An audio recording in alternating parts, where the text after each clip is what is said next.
Look at her knockoff bag. She captioned the photo of me at the grocery store. Laughing emojis trailing behind her words like confetti at my funeral. My husband's mistress had been documenting my sad budget life for her 38,000 Instagram followers for weeks, while wearing the jewelry I thought had been stolen. She posted videos of herself in designer boutiques with captions about finally being with a man who knows quality, while I clipped coupons in our kitchen. The morning my patent sale went public for $47 million, her entire account disappeared within an hour, along with my husband's confidence and their shared delusions about who had actually been funding their lifestyle. Before we jump back in, tell us where you're tuning in from. And if this story touches you, make sure you're subscribed, because tomorrow, I've saved something extra special for you. The message request sat in my Instagram inbox like a ticking bomb wrapped in glitter and malice. I had ignored it for 3 days, the preview text visible enough to know it contained nothing I wanted to see. Hey girl. Just thought you should know what people are saying about you. The sender was Madison Cole, someone I had met exactly once at a charity fundraiser 2 years ago, back when I still believed networking events were about building genuine professional connections, rather than collecting witnesses to your eventual humiliation. I opened the message at 11:47 on a Tuesday night, sitting alone in my home office while my husband Thomas claimed to be working late at the architectural firm where he was supposedly pursuing partner track. The glow from my computer screen illuminated stacks of patent applications, technical drawings for my water purification system, and correspondence with the EPA about field testing results that were exceeding every projected benchmark. I had been awake for 19 hours, surviving on cold coffee and the stubborn determination that had carried me through 6 years of development on technology that could provide clean drinking water to communities that had been forgotten by every major infrastructure initiative. Madison's message contained a link and a warning that felt simultaneously kind and voyeuristic. I don't know if you know about this account, but I thought you'd want to be aware. I'm so sorry you're dealing with this. The link opened to an Instagram profile called Living My Truth Now, featuring a woman I had never met, but whose face I would soon learn to recognize in my nightmares and eventually in courtroom depositions. Her profile photo showed her laughing in front of a mirror, designer shopping bags arranged around her feet like trophies, wearing the Cartier bracelet that had disappeared from my jewelry box 4 months ago. When Thomas told me our house had been broken into while I was at a conference in Geneva, presenting my water purification research to the United Nations Environmental Program. The bio read, finally choosing happiness over settling. Luxury lifestyle. Authentic living. No apologies. Her feed was a carefully curated gallery of excess and implied superiority, each post a small knife aimed at someone she had clearly studied with the attention to detail I usually reserved for peer-reviewed scientific research. There were photos of designer handbags with captions about investing in quality instead of settling for cheap knockoffs. Videos of expensive restaurant meals accompanied by text about finally being treated like I deserve instead of pretending Olive Garden is fine dining. Selfies in boutique hotels with hashtags like blessed and upgraded life and knowing your worth.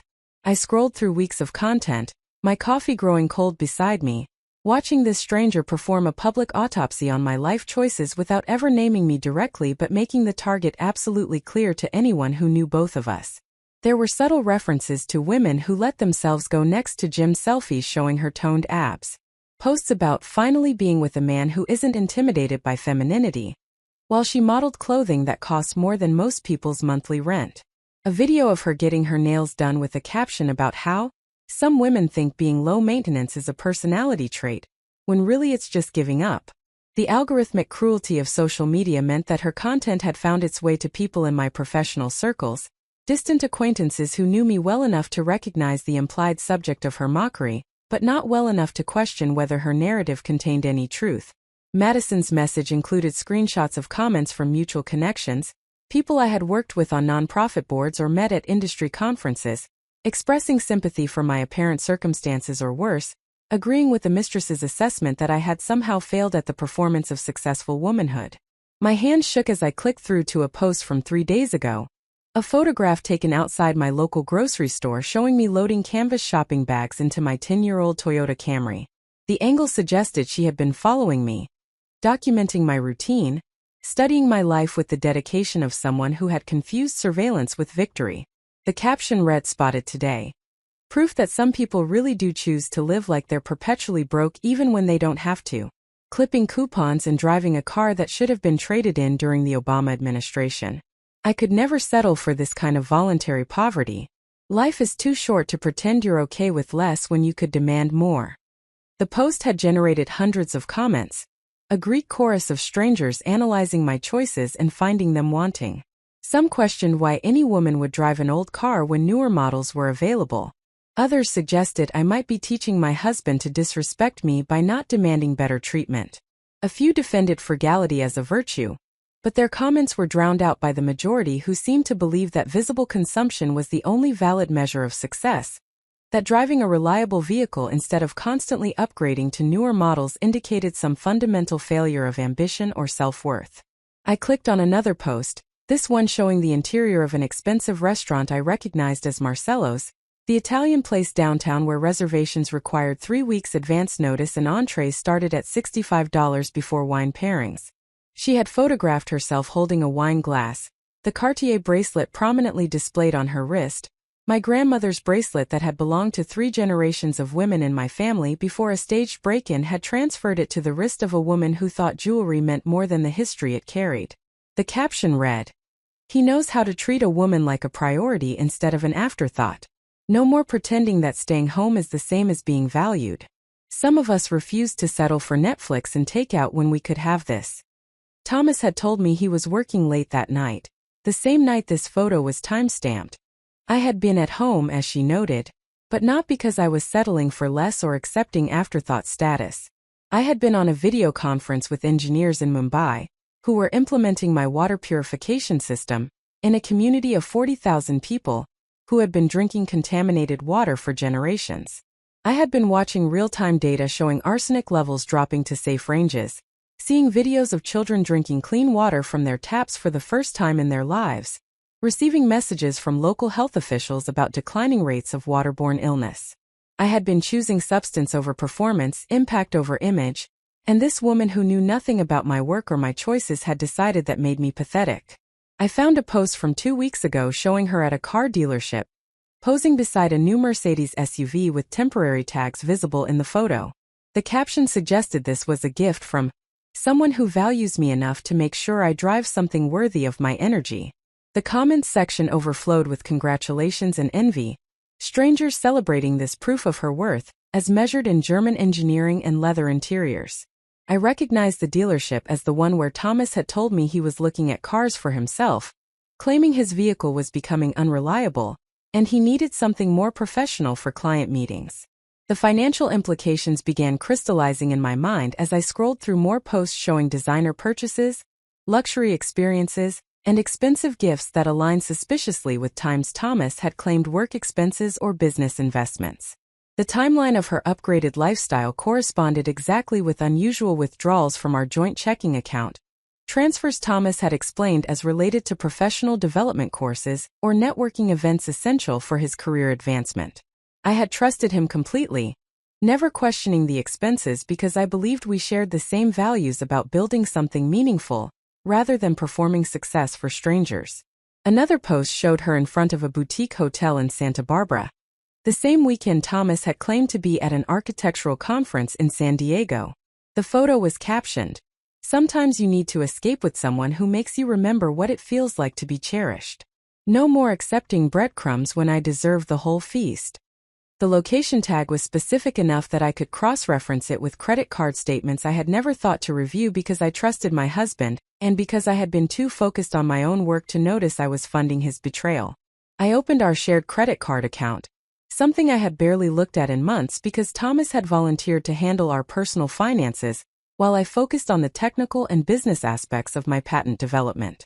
The recent transactions told a story I had been too trusting to see. Charges at Marcello's on nights Thomas claimed to be working late. Boutique hotel reservations in cities where he supposedly attended professional conferences. Jewelry purchases at stores I had never visited.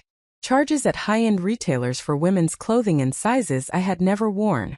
A pattern of expenses that now made sickening sense when viewed alongside the Instagram documentation of someone else enjoying the life I was inadvertently funding. The Mercedes SUV payment appeared on the statement from 2 weeks ago, A down payment of $12,000 followed by the first lease payment, charged to the credit card I had obtained in my name to build business credit when I was establishing my company. Thomas had access to this card for legitimate business expenses related to the technical consulting work he occasionally performed for my water purification projects. I had never imagined he would use it to lease a luxury vehicle for the woman he was sleeping with while I drove a decade-old Camry because reliable transportation seemed more sensible than constantly upgrading for appearance purposes. I calculated quickly, reviewing 6 months of statements, isolating charges that now appeared suspicious when viewed through the lens of betrayal rather than trust. Conservatively, Thomas had spent at least $43,000 funding his affair while I worked 80-hour weeks developing technology that was about to change my financial circumstances in ways neither he nor his mistress could possibly comprehend. The irony was so complete it almost achieved a kind of mathematical elegance. My phone buzzed with a text from Dr. Sarachan, my business partner and the only person who knew the full scope of what we had accomplished. The message was characteristically brief and devastating in its implications. Contract signed. Wire transfer processes tomorrow morning. Check your email for the announcement draft. We did it.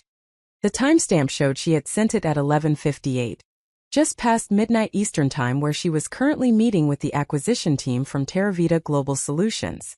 I opened my email with hands that had steadied considerably since I had begun scrolling through the Mistress's Instagram feed. The subject line read acquisition complete. NDA lifts tomorrow at 9 a.m. Pacific. The body of the email contained the press release that would go public in less than 10 hours, announcing that Terravita Global Solutions had acquired exclusive worldwide licensing rights to my water purification patent portfolio for $47 million with additional royalty structures that could generate another $15 to $20 million over the next decade, depending on implementation scale. The press release detailed my 6 years of research and development, the breakthroughs that had made clean water accessible in regions where traditional filtration systems were too expensive or infrastructure dependent to implement. It quoted the Terravita CEO calling my work the most significant advancement in accessible water purification technology in the last 30 years, and predicting that my systems would provide clean drinking water to more than 10 million people within the first 3 years of global deployment. My name appeared 17 times in the document. Thomas's name appeared 0 times because he had contributed nothing to the development beyond occasionally complaining that my work hours left insufficient time for his emotional needs. Preparing and narrating this story took us a lot of time, so if you are enjoying it, subscribe to our channel, it means a lot to us. Now back to the story. I looked at the Mistress's Instagram profile again, seeing it now through the lens of someone who would wake up tomorrow morning as the creator of technology worth $47 million, rather than as the sad woman clipping coupons in her outdated vehicle. Every post mocking my choices would still exist in the permanent record of the internet, but the context would shift so dramatically that the mockery would reflect on the mocker rather than the target. She thought she was documenting my failure when she was actually creating evidence of her own fundamental inability to recognize substance beneath surface appearance. The jewelry she wore had belonged to my grandmother, a woman who had worked as a research chemist in the 1950s when laboratories barely tolerated female scientists, who had contributed to developing water treatment processes that were still in use 70 years later, who had told me before she died that the most important work never seeks applause because it is too busy changing the world. The bracelet she displayed as proof of her elevated status represented a legacy she could never understand, stolen from someone who had mistaken Thomas's mediocrity for potential and his entitlement for ambition. I screenshot every post from her profile, documenting not just the content but the timestamps, location tags, and visible evidence of items purchased with money Thomas had stolen from our shared accounts. I cross-referenced her posts with credit card statements, creating a spreadsheet that showed the correlation between his unexplained expenses and her documented lifestyle upgrades. The process took 47 minutes, and when I finished, I had a comprehensive record of betrayal that was simultaneously personal, financial, and now publicly documented through her own need to perform her victory for an audience of strangers. My phone rang at 12:36 in the morning, Thomas's name appearing on the screen alongside a photo from our wedding 5 years ago. We had married on a beach in Northern California, a small ceremony focused on commitment rather than performance, attended by close friends and family who believed they were witnessing the beginning of a partnership built on mutual respect and shared values. The photo showed us laughing at something someone had said during the reception, genuinely happy in a moment before I learned that his love was conditional on my remaining useful and unaware, while he built a separate life funded by my trust and my credit. I answered the call on the fourth ring, keeping my voice carefully neutral. "It's almost 1 in the morning, Thomas. Is everything okay?" His voice carried the slightly too loud quality of someone who had been drinking, probably at whatever bar or restaurant he actually was instead of at the office where he claimed to be working. "I'm going to be later than I thought. Don't wait up. The client meeting ran long and now we're doing relationship maintenance over drinks. You know how it is." I did not know how it was because I had never pretended business development required lies and stolen credit cards and secret Instagram accounts documenting contempt for the person funding the deception. "That's fine. I have work to finish anyway. I'll see you whenever you get home." "You're always working," he said. And I heard the edge of resentment that I had previously interpreted as concern for my well-being, but now recognized as frustration that my focus on actual achievement left less room for managing his emotional needs. Maybe that's something we should talk about. The balance between your career and everything else. Everything else meaning his comfort, his ego, his need to feel like the center of attention, rather than the peripheral character in someone else's story of actual accomplishment. "We can talk tomorrow. Tonight isn't the time." "Fine. Whatever. I'll be home eventually." He ended the call without saying he loved me. A small omission that would have worried me yesterday, but today felt like honesty breaking through performance. I returned to my computer and drafted an email to my attorney, Rachel Morrison, who had handled the legal structure of my patent portfolio and the negotiation with Terravita. The email detailed what I had discovered, attached the screenshots and the financial analysis, and requested an emergency meeting for first thing in the morning before the acquisition announcement went public. Rachel had counseled me 2 years ago to keep my intellectual property completely separate from marital assets, to establish corporate structures that would protect my work regardless of what happened in my personal life. I had followed her advice not because I suspected Thomas of betrayal, but because she convinced me that protecting 6 years of research was basic professional responsibility. That structural protection now meant that Thomas had no legitimate claim to technology he had not helped develop, patents he had not contributed to creating, or money from an acquisition he had learned about at the same moment as the general public.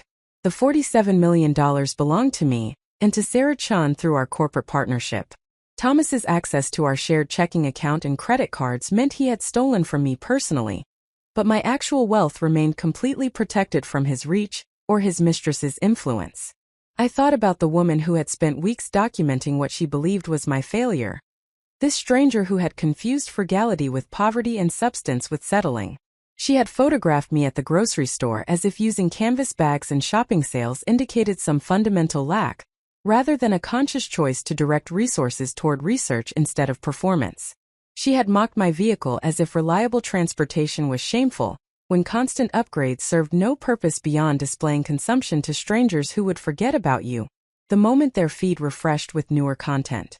Tomorrow morning, when the acquisition announcement went public, every person who had seen her posts would understand what she had been too focused on surfaces to recognize. The woman she had mocked for clipping coupons had been directing her resources toward developing technology that would provide clean water to millions of people, while building wealth that would eclipse anything her mistress could imagine. The cheap life she had ridiculed represented choices made by someone who valued impact over image, substance over status, and legacy over likes. I drafted one more email before closing my computer for the night, this one to Thomas sent from my personal account to his. The message was brief and would mean nothing to him until tomorrow morning when context transformed it from cryptic to devastating. "We need to talk when you get home. Several financial matters require immediate discussion. The timing is important." He would read it as another complaint about his spending or another attempt to discuss our deteriorating marriage. He would not understand that I had discovered his theft, documented his betrayal, and was preparing to demonstrate what happened when someone mistook patience for weakness, focus for oblivion, and quiet competence for vulnerability. By the time he realized what was actually happening, the power dynamic he thought he controlled would have shifted so completely that his only options would be consequences he had chosen through his own actions. I walked through my house, our house, the space I had purchased with money earned through consulting work before my patent development consumed all my time and resources. Thomas had contributed nothing to the down payment and minimal amounts to the mortgage over 5 years of marriage, while claiming his income was needed for career investments that would eventually pay off in partnership opportunities that never materialized.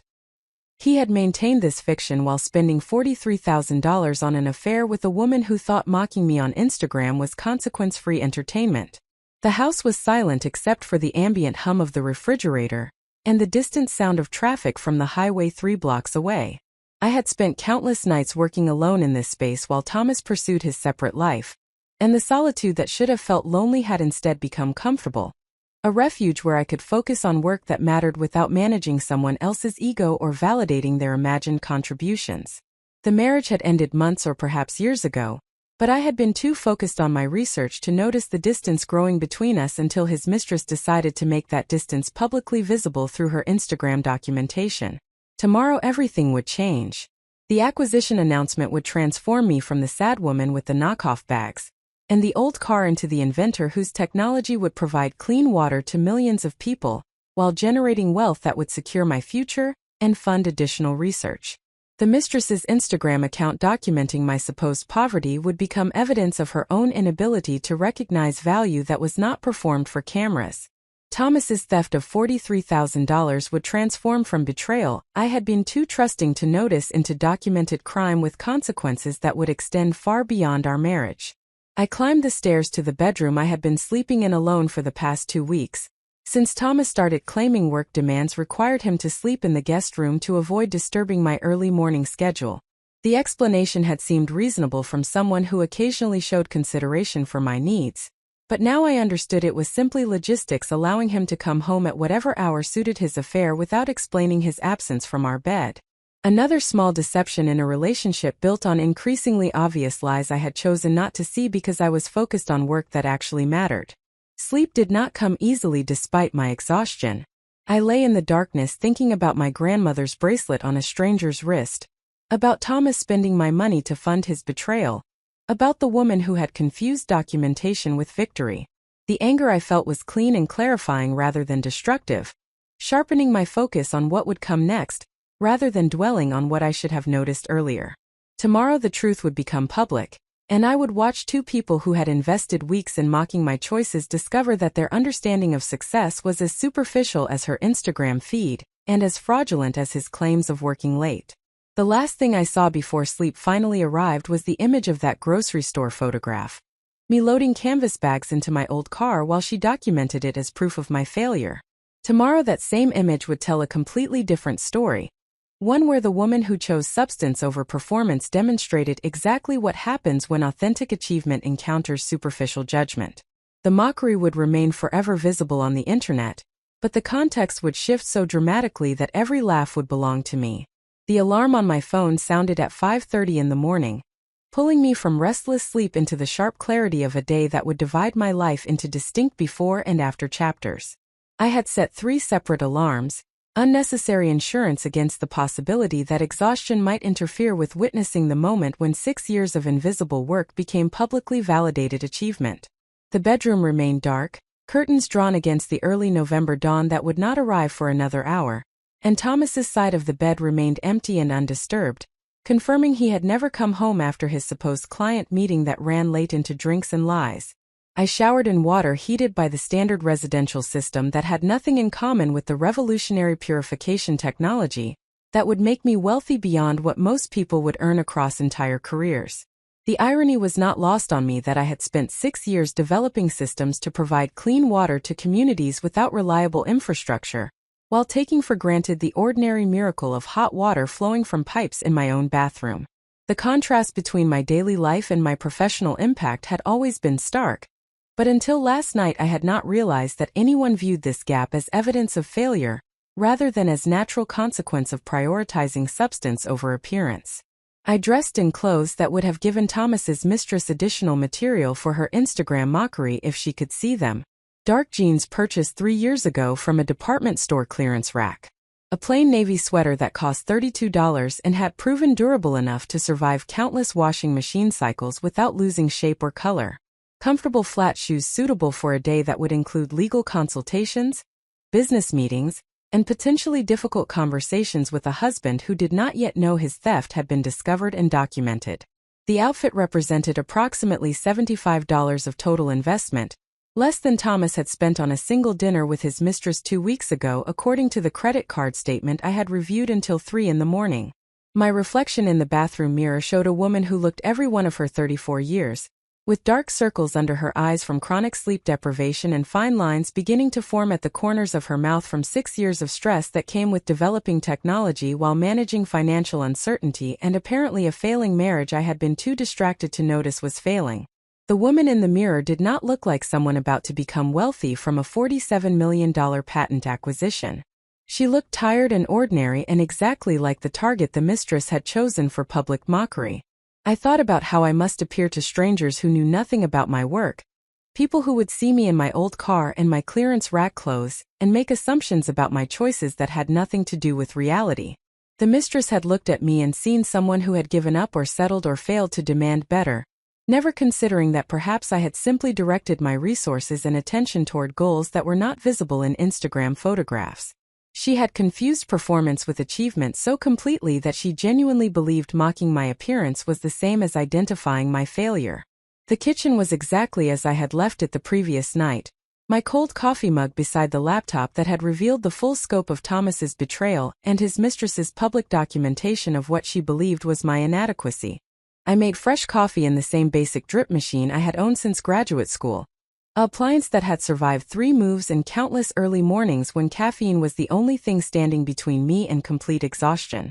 Thomas had suggested multiple times that we should upgrade to one of those expensive European machines that ground beans and frothed milk and performed elaborate rituals that transformed simple coffee into performance art. I had always declined, pointing out that our current machine produced perfectly adequate coffee, and the several $100s he wanted to spend could be better directed toward my research or saved for actual emergencies. Now I understood that his interest in expensive coffee makers had nothing to do with improved beverages and everything to do with his growing resentment that I refused to perform the kind of visible consumption his mistress apparently valued as proof of worth. He wanted a kitchen that would impress visitors with its expensive appliances and designer aesthetics, while I wanted a kitchen that functioned efficiently for its intended purpose of preparing food and drink without requiring performance or maintenance that served no practical function. The conflict between these priorities had seemed trivial when I thought we were arguing about appliances, but I now recognized it as fundamental disagreement about what constituted a life well lived. I opened my laptop and began the process of reviewing what would become public knowledge in less than 4 hours. The press release from Terravita Global Solutions had been carefully crafted to tell the story of my patent development in language accessible to general audiences, while maintaining technical credibility for industry experts who would scrutinize every claim.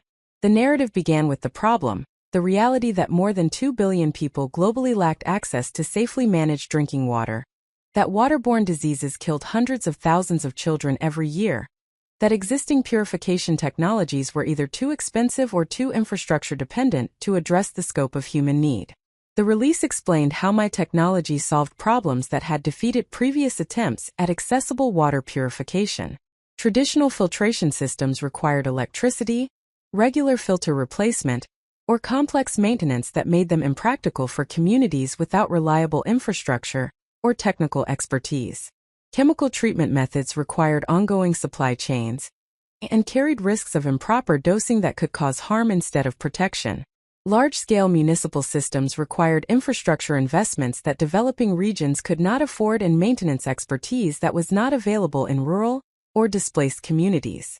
My system used a combination of advanced materials science and elegant mechanical design to create filtration units that required no electricity, no chemical inputs, and minimal maintenance while removing 99.97% of bacterial contaminants, 99.8% of viral contaminants, and significant percentages of chemical pollutants including arsenic, lead, and agricultural runoff toxins. The units could be manufactured at scale for approximately $40 each, lasted for minimum 5 years with basic cleaning that required no specialized knowledge, and could purify enough water daily to meet the needs of a family of 6 or a small community gathering point. The technical specifications were elegant in their simplicity, which was precisely what had made them so difficult to develop. I had spent the first 2 years of research pursuing complex solutions that incorporated multiple filtration stages, sophisticated monitoring systems, and design elements that would have been impressive in academic papers, but completely impractical for the communities that actually needed the technology. The breakthrough came when I stopped trying to create something technically impressive and started focusing on something that would actually work in the hands of people who had no technical training and no access to replacement parts or maintenance support. That shift in perspective required abandoning my ego about demonstrating scientific sophistication in favor of serving the actual need I claimed to be addressing. I had to accept that the best solution was not the most technically complex, but rather the most reliably functional given real-world constraints. The revelation felt obvious in retrospect, but reaching it required 2 years of failed prototypes and growing debt and countless nights questioning whether I was wasting my time and my grandmother's inheritance on technology that would never move beyond laboratory testing into actual human impact. The press release quoted field testing results from implementation sites in 7 countries across 4 continents. A village in rural India where arsenic contamination had caused epidemic levels of skin lesions and organ damage now had water testing consistently below World Health Organization safety thresholds. A displaced persons camp in Uganda had reduced cholera cases by 93% within 6 months of implementing my filtration units. A rural community in Guatemala that had been boiling water using firewood, that contributed to deforestation and respiratory illness from indoor smoke now had clean water without environmental destruction or health compromise from the purification process itself. These outcomes represented the actual measure of my work's value, the metric that mattered more than Instagram followers or designer handbags, or any other visible marker of success that could be photographed and shared with strangers seeking validation through likes and comments. The technology one had developed would directly improve or save lives for millions of people, would reduce disease burden in communities that had been suffering for generations, would free up time and resources currently spent on water collection and purification for education and economic development and simple quality of life improvements that were impossible when survival consumed all available energy. The financial value of $47 million was significant and would transform my personal circumstances in ways I was still processing, but the real achievement was measured in arsenic levels and cholera rates in children drinking clean water without fear. The money was secondary validation, market recognition that the technology had commercial value beyond its humanitarian impact, but I would have considered the work successful even without the acquisition if the field testing results had been the same. I had tried to explain this perspective to Thomas multiple times over the years, when he questioned why I was working such long hours for uncertain financial return, when I could be applying my engineering skills to more immediately profitable ventures. He listened with the appearance of attention but without genuine comprehension, unable to understand motivation that was not primarily financial or status-driven. He supported my work only insofar as he believed it would eventually generate the kind of visible success he could claim partial credit for when talking to friends or colleagues about his brilliant wife and her important research. The reality that I was working on technology to provide clean water to impoverished communities did not interest him beyond its potential to make him look good by association. He never asked about the technical challenges I was solving or the communities that would benefit from successful development. He never showed interest in the field testing results or the feedback from implementation sites. His questions were always about timeline to commercialization, potential acquisition interest, and whether anyone important had noticed my work yet.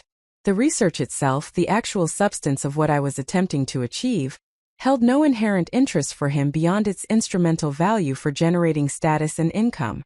This fundamental difference in values had been present from the beginning of our relationship, but I had misinterpreted it as complementary rather than contradictory. I believed that my focus on substance and his focus on presentation would balance each other, that he would help me navigate professional networking and business development, while I focused on technical development and research. Instead, his interest in presentation had metastasized into resentment that I refused to perform success before I had actually achieved it, that I directed resources toward research instead of toward visible consumption, that I prioritized impact over image even when image was all he cared about.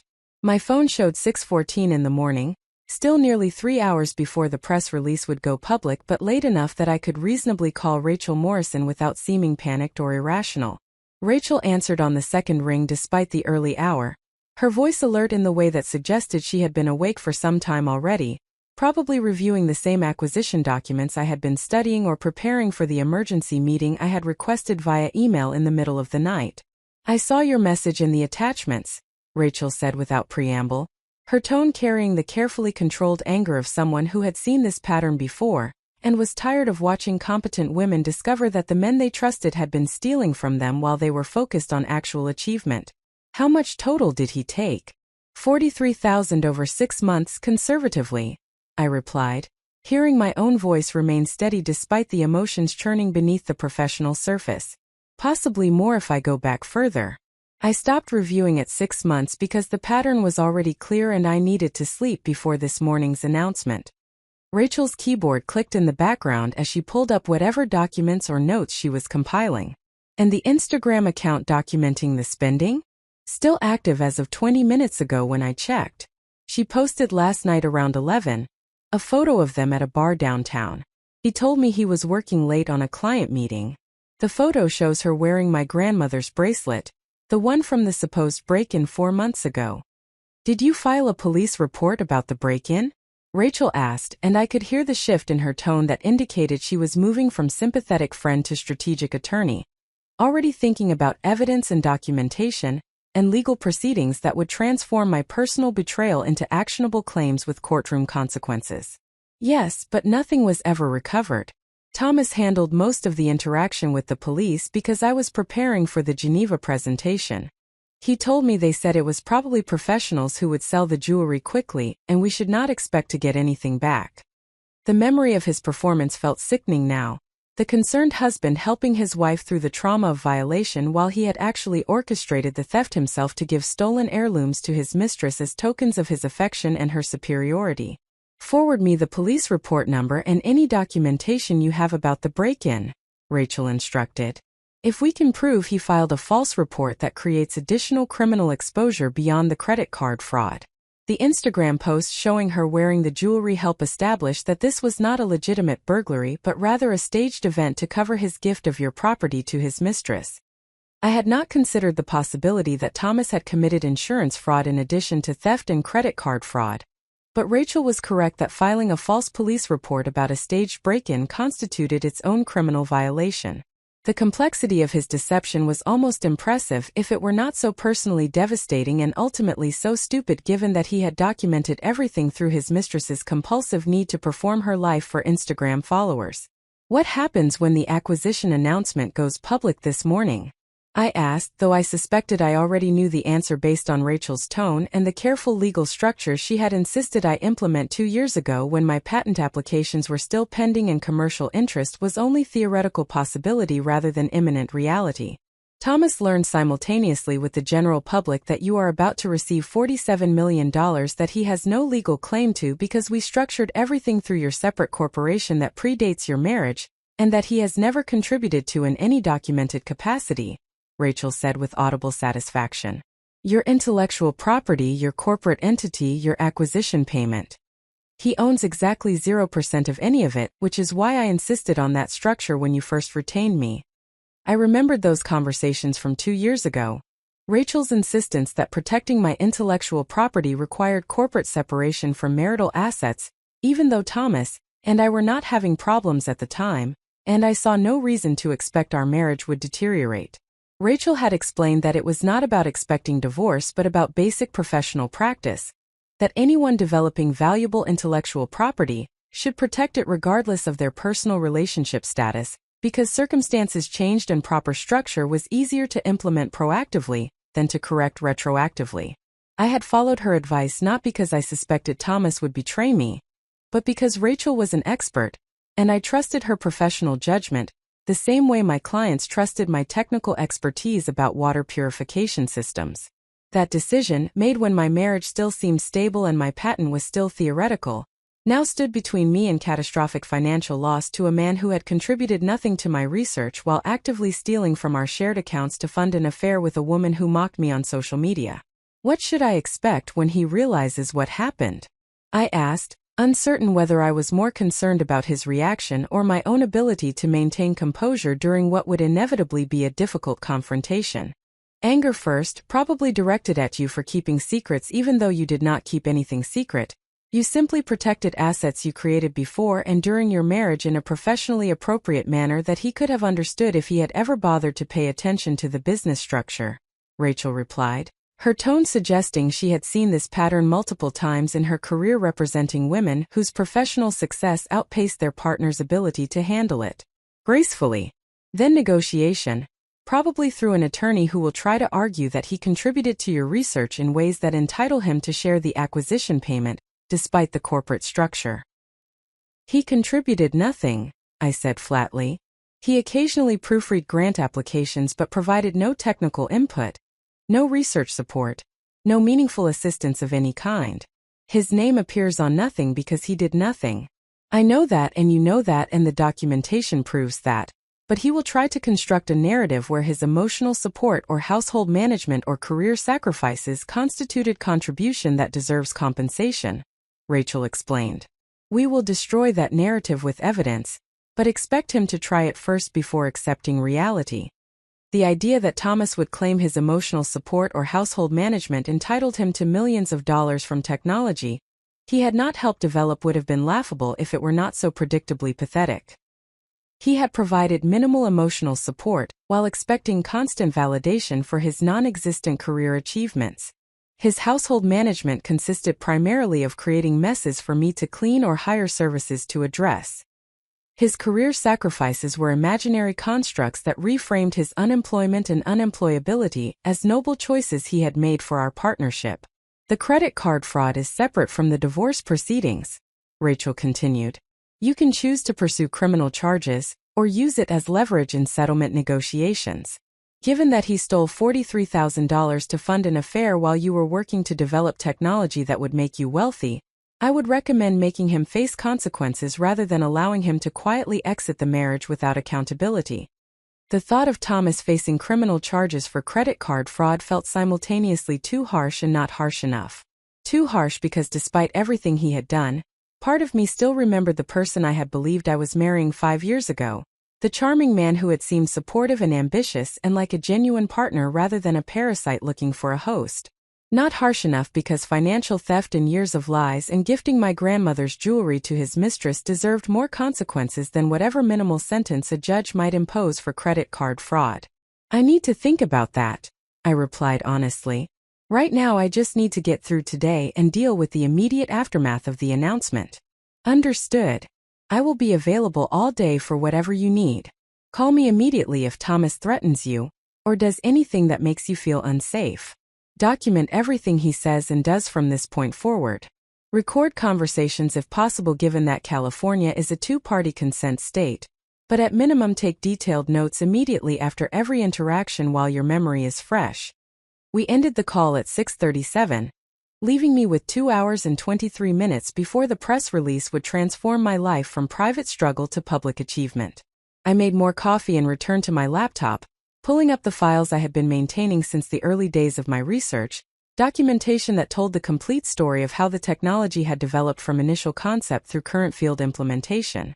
The earliest files dated from 6.5 years ago, shortly after I had left my position as a senior engineer at a water treatment consulting firm to pursue independent research on accessible purification technology.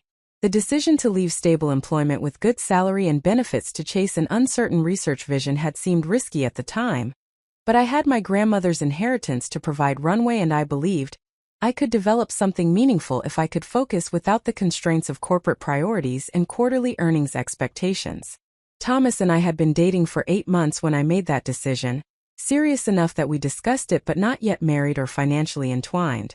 He had been supportive then, excited about my ambition and confident that I would achieve success that would benefit both of us once we formalized our partnership. That memory felt contaminated now, wondering if his support had been genuine belief in my potential or strategic positioning to ensure he would benefit from my success once it materialized. The early research files documented months of failed experiments and theoretical approaches that seemed promising until tested against real-world constraints. I had burned through $12,000 of my grandmother's inheritance in the first 6 months, mostly on materials and equipment purchases, with nothing to show for it except notebooks full of approaches that did not work and growing doubt about whether I was pursuing impossible goals with methods that would never overcome fundamental limitations of physics and chemistry. The breakthrough had come in month 7. Not through elaborate experiments but through conversation with an implementation partner in Kenya, who had been testing various water purification approaches in rural communities. She explained that the biggest barrier was not technical performance, but rather maintenance requirements and replacement part availability. Communities would implement systems that worked beautifully in initial testing, but would fail within months because filters clogged or parts broke and replacements were not available, or people lacked knowledge to perform necessary maintenance. That conversation reframed my entire research approach from pursuing maximum purification performance to pursuing maximum reliability, with adequate purification performance. I stopped trying to remove 100% of contaminants and started focusing on removing enough contaminants to meet safety standards, while maintaining reliability over years of use with minimal maintenance. The shift felt like lowering standards until I recognized it was actually raising different standards, prioritizing real-world functionality over laboratory perfection. The technical work became clearer once the goal shifted. I needed filtration materials that would not clog easily, mechanical designs that had no small parts to break or lose, construction approaches that used materials available in developing regions so repairs could be performed locally rather than requiring imported components. The constraints actually made the design process easier by eliminating approaches that would have created technical elegance, while sacrificing practical reliability. Within 3 months of the strategic reorientation, I had a prototype that worked reliably in laboratory testing. Within 6 months, I had refined the design enough to begin field testing in partnership with implementation organizations that worked in communities needing water purification solutions. The field testing revealed additional areas requiring refinement, but the core approach proved sound and the results were encouraging enough to justify continued investment. Thomas and I had married during this period, at the end of the first year of my research when the work was showing promise but remained far from commercial viability. He had proposed during a weekend trip to Napa Valley, an extravagant vacation I had suggested we could not afford but that he insisted we needed to celebrate my progress. I learned later that he had charged the entire trip to a credit card in his name that he was paying minimum payments on while interest accumulated, a pattern of living beyond means that should have warned me about his fundamental approach to financial reality. The wedding had been modest by contemporary standards, a beach ceremony followed by dinner at a restaurant with 35 guests. Total cost around $8,000 that I had paid from my consulting savings while Thomas contributed nothing despite having promised to cover the reception expenses. He explained that an unexpected car repair had depleted his available funds, and I had not questioned the explanation because I believed we were partners who would support each other through temporary setbacks, rather than calculating who contributed what to every shared expense. Looking back at the financial patterns from the beginning of our relationship through the present, I recognized that Thomas had never contributed proportionally to our shared life despite always having enough money for his own priorities like gym memberships and golf outings and expensive grooming products. He consistently positioned himself as temporarily between resources due to bad luck or unexpected expenses while I consistently covered the gap, and believed his claims that better financial circumstances were imminent once his career gained traction. His career had never gained traction because he had never pursued his career with anything resembling the focus and discipline required for professional achievement. He had taken occasional contract work but refused permanent positions because they were beneath his experience level, or did not align with his vision or paid less than he believed he deserved based on credentials rather than proven performance. He had launched multiple entrepreneurial ventures that never progressed beyond expensive logo design and business cards, because he excelled at planning and struggled with execution. Meanwhile, I had been working 80-hour weeks in my laboratory, refining prototypes, conducting field tests, analyzing results, and slowly building toward technology that would pass regulatory scrutiny and attract commercial interest. The work was unglamorous and frequently tedious, involving countless iterations that produced marginal improvements rather than dramatic breakthroughs. Success came through persistent incremental progress rather than through sudden inspiration, through discipline rather than genius, through showing up every day even when the work was frustrating and the outcome remained uncertain.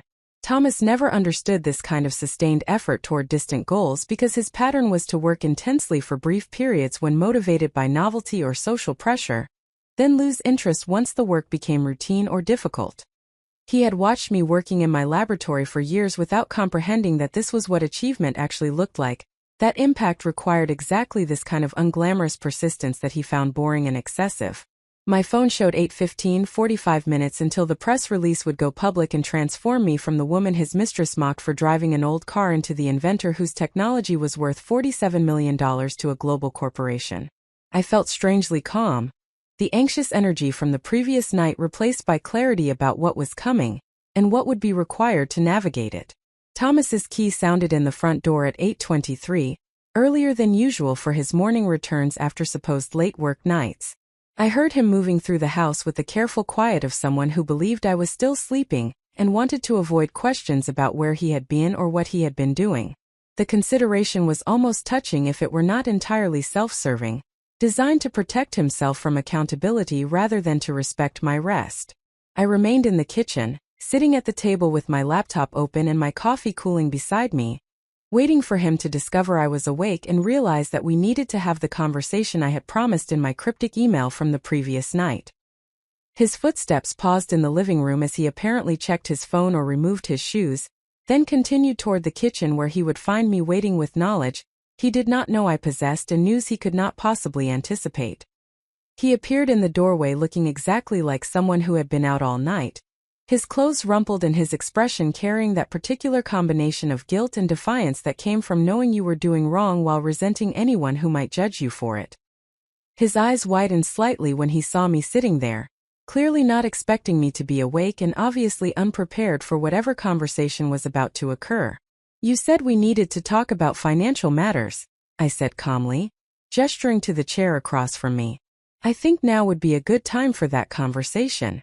Thomas's face shifted through several expressions in rapid succession: confusion about what I might know, calculation about what explanation would be most effective, and finally settling on defensive annoyance that I was creating drama when he was tired and just wanted to shower and sleep. The performance was transparent enough that I wondered how I had ever found it convincing. "Can this wait until later?" he asked, moving toward the coffee maker rather than sitting down. "I have been up all night working and I need to sleep before we have any serious conversations." "No," I replied simply. "This cannot wait. Sit down, please." Something in my tone must have penetrated his self-absorption because he turned to look at me more carefully, seeing perhaps for the first time that morning that I was not operating from my usual position of accommodation and patience. He poured coffee and sat down across from me with obvious reluctance, preparing whatever explanation he had constructed for his overnight absence and the financial irregularities he did not yet realize I had discovered. "I know about the affair," I said before he could launch into his prepared story. "I know about the credit card charges and the gifts you have been buying her with my money. I know about my grandmother's bracelet and the staged break-in. I know about all of it." Thomas's face went white, then red, then settled into something that looked almost like relief that the pretense was finally over, and he no longer had to maintain the exhausting performance of being a faithful husband. He opened his mouth to speak, then closed it, then opened it again, apparently cycling through potential responses before settling on the weakest possible deflection. "How did you find out? Does it matter?" I asked, though I knew it would be satisfying to explain that his mistress's Instagram documentation had exposed everything they had thought was secret. "The point is that I know, and now we need to discuss what happens next." "It is not what you think," Thomas said, deploying the phrase that guilty people always used when caught, as if there was some innocent explanation for months of theft and lies that I had simply failed to consider. "Amanda and it is complicated. She understands me in ways that you never have. You have been so focused on your research that you stopped being present in our marriage. I needed someone who actually saw me. Amanda." Finally, the mistress had a name beyond her Instagram handle, though knowing it changed nothing about the reality of what they had done or the consequences that would follow. I felt nothing hearing him speak her name, no jealousy or sense of loss, only weary recognition that he was exactly as predictable as I should have expected. "You needed someone who saw you, so you stole $43,000 from our shared accounts to impress her while I worked 80-hour weeks developing technology that you will learn about very shortly," I replied, keeping my voice level despite the anger simmering beneath the surface. "That is not complicated, Thomas. That is theft and betrayal, and it has consequences." He leaned back in his chair, And I saw his expression shift from defensive to calculating as he apparently decided that since the affair was exposed, he might as well negotiate from his actual position rather than continuing to pretend. You have always made more money than me. You have always controlled everything about our finances and our life. I felt like I was living in your shadow, like nothing I did mattered because you were the successful one and I was just the support staff. The revision of history was breathtaking in its audacity. I had never controlled our finances beyond paying for everything because Thomas never contributed enough to share control. I had never put him in my shadow. He had failed to generate his own light despite having every advantage and opportunity. His feelings of inadequacy came from comparing his lack of achievement to my actual achievement, not from anything I had done to diminish him. In about 15 minutes, I said, checking the time on my laptop, there is going to be a press release announcing that Terravita Global Solutions has acquired exclusive worldwide licensing rights to my water purification patent portfolio for $47 million. None of that money belongs to you because you contributed nothing to the research or development. But the $43,000 you stole belongs to me, and I will be deciding how to pursue consequences for that theft. Thomas stared at me like I had just spoken in a language he did not understand, his mouth opening and closing without sound as he processed information that contradicted everything he believed about our relative positions and futures. I watched him calculate, seeing the progression of thoughts across his face as clearly as if he had spoken them aloud. $47 million. Technology he had ignored or resented for years. Consequences for theft he had committed while confident I would never notice or never act. $47 million, he repeated finally, his voice barely above a whisper. You never told me you were that close to a deal. I told you 3 months ago that acquisition negotiations were accelerating. You said you were happy for me and then went back to scrolling through your phone, I replied, remembering the conversation that had lasted less than 5 minutes before Thomas lost interest in details about my work. You never asked follow-up questions because you never actually cared about my research beyond whether it would eventually make you look good. His face flushed red again, anger overriding shock as he processed the financial implications of what I had revealed. I am your husband. We are married. That means I am entitled to half of everything you earn during our marriage. California is a community property state. You cannot just keep it all for yourself. My intellectual property was developed through a separate corporate entity that predates our marriage.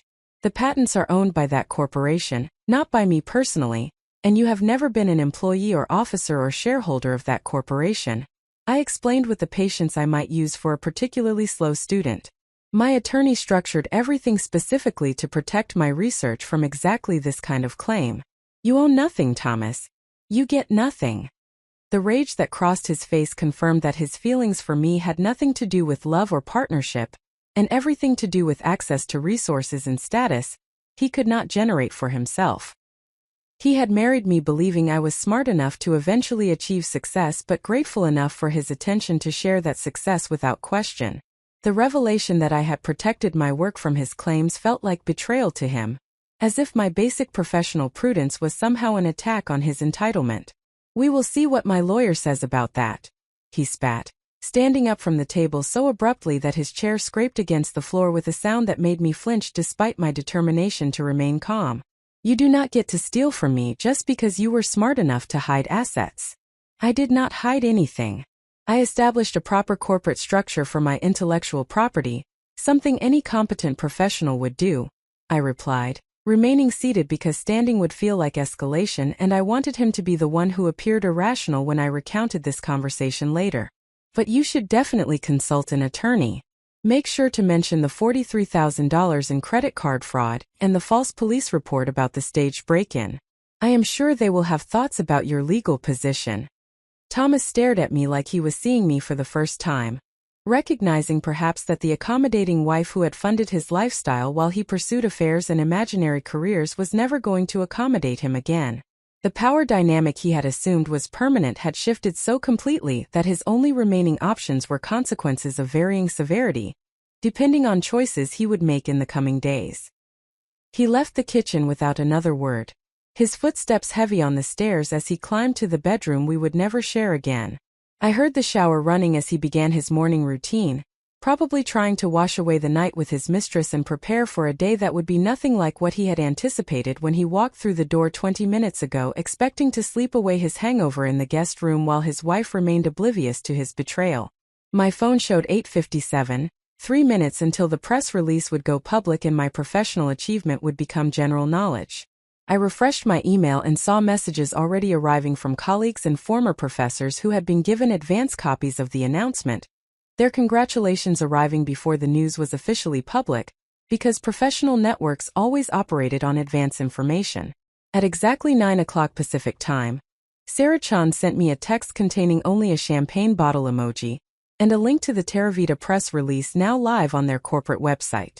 I clicked through and saw my name in the headline, my photograph accompanying the story of 6 years of research that had resulted in technology that would provide clean drinking water to millions of people, while generating wealth that would transform my financial circumstances forever.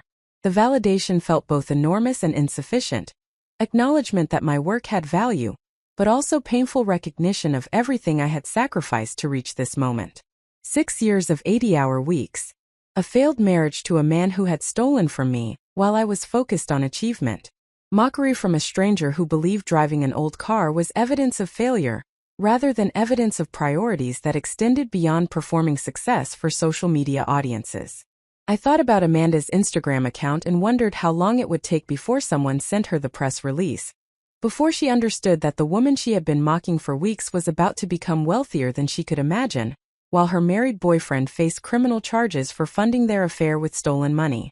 The irony was so complete it almost achieved a kind of justice that required no additional intervention on my part.